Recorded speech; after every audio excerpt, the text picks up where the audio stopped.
osmotic pressure of blood is 7.4 atmosphere at 27 degrees Celsius. Full stop. Number of moles of glucose to be used per liter for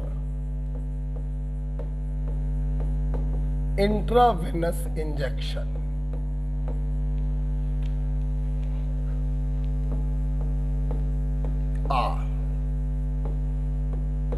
सवाल देखेंगे। Question है बेटा, हमें glucose के एक solution को drip लगा के चढ़ाना है, ऐसे ब्लड में चढ़ाना है जिसका ऑस्मोटिक प्रेशर 7.4 है। तो एक बात सोचो, अगर ड्रिप चढ़ा रहे हैं तो ग्लूकोज का ऑस्मोटिक प्रेशर भी ब्लड के ऑस्मोटिक प्रेशर के बराबर होना चाहिए। मतलब यहां से रिजल्ट ये निकल के आ रहा है कि वो ग्लूकोज सॉल्यूशन हमारे ब्लड के आइसोटोनिक होना चाहिए। तो सबसे बेसिक बात निकल के आई कि glucose solution must be isotonic to our blood. तो इसका मतलब यह हुआ कि जो ऑस्मोटिक प्रेशर ब्लड का होगा वही ऑस्मोटिक प्रेशर आप ग्लूकोज के सॉल्यूशन का मान लीजिए। Number of moles of glucose निकालना है, पर लीटर वॉल्यूम हो गया 1 लीटर। टेम्परेचर दिया है 27 डिग्री सेल्सियस 300 केल्विन। आइए सॉल्व कर देते हैं। पीबी बराबर एनआरटी लगाना है।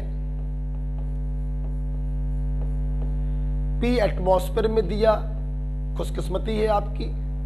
वॉल्यूम भी लीटर में दिया, ये भी बड़ी अच्छी बात है। एन आपको निकालना है। आर की वैल्यू 0.0821 रखेंगे क्योंकि प्रेशर है एटमॉस्फेयर में, वॉल्यूम है लीटर में, और टी की जगह रखेंगे 300। सॉल्व कर लेते हैं बेटा। तो 7.4 डिवाइडेड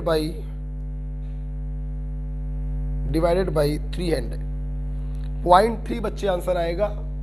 तो ग्लूकोज के कितने मोल्स आ गए? 0.3 मोल्स आ गए। This is your answer. Okay, चले दीजिए, ठीक है।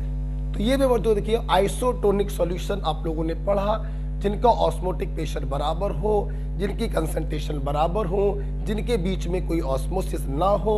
0.9% saline solution is isotonic to our RBC. ठीक है, चलिए।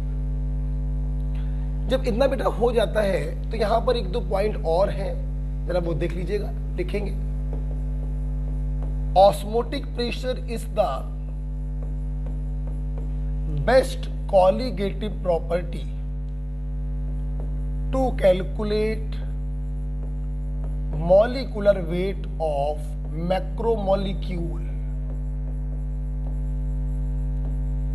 मैक्रोमोलिक्यूल बोलो या पॉलीमर बोलो, ठीक है। चारों कॉलिगेटिव प्रॉपर्टी में पॉलीमर की मॉलिक्यूलर वेट निकालने के लिए सबसे अच्छी कॉलिगेटिव प्रॉपर्टी होती है बेटा osmotic pressure. Next point, experimental method.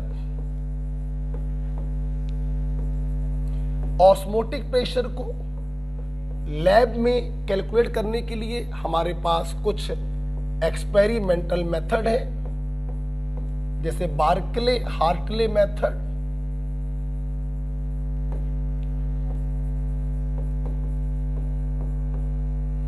जैसे पिफर मेथड,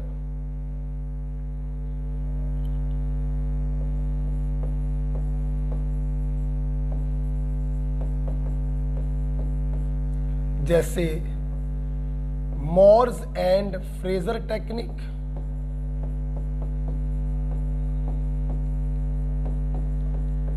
एक और भी होता है टाउन एंड्स नेगेटिव प्रेशर टेक्निक। लिखना चाहो लिख लीजिएगा। वैसे मोस्ट इंपॉर्टेंट इज दिस, ये नीट में पूछा गया था, इसमें से कोई खास इंपॉर्टेंट नहीं है। बर्कले हार्टले मेथड इन सभी मेथड में बेस्ट होता है।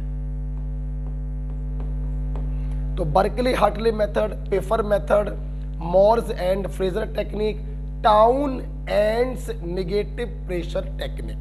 ठीक है, जरूरत नहीं लिखने की बचाओ, जरूरत तो इन दोनों की भी नहीं थी, बर्कले हार्टले मेथड की जरूरत थी कि ये बेस्ट मेथड होता है और ये पूछा जा चुका है। राइट, लास्ट में तब बात है एसपीएम। जैसा कि आप लोग जानते हैं कि SPM allows only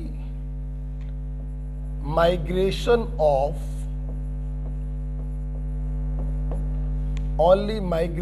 of solvent particle. Revise करा चुका हूं मैं आपको। एसपीएम दो प्रकार की हैं, नेचुरल एसपीएम जिसमें आप लोगों ने देखा सेल मेम्ब्रेन,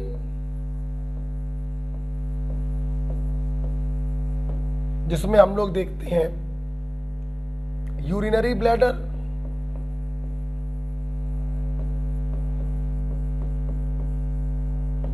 जिसमें हम लोग लिख सकते हैं gall bladder and so on. हाँ, ये बायो में भी पढ़ी होंगी आपने। हमारे लिए जो नया होगा वो आर्टिफिशियल एसपीएम होगा, and the best artificial SPM is क्यूप्रोफेरोसाइनाइड।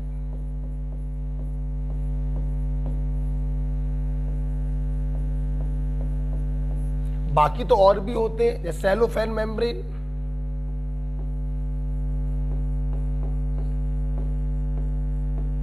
जैसे सिलिकेट्स ऑफ आयरन,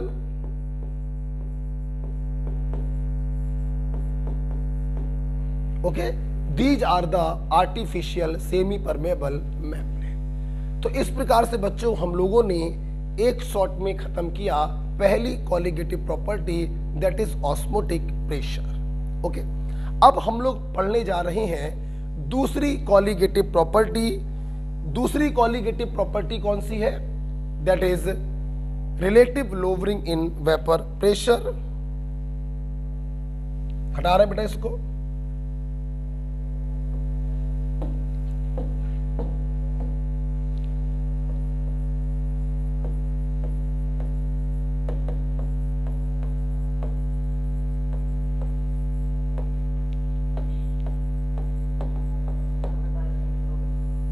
अच्छा, इसको बेटा हम लोग कल देख लेंगे, ठीक है।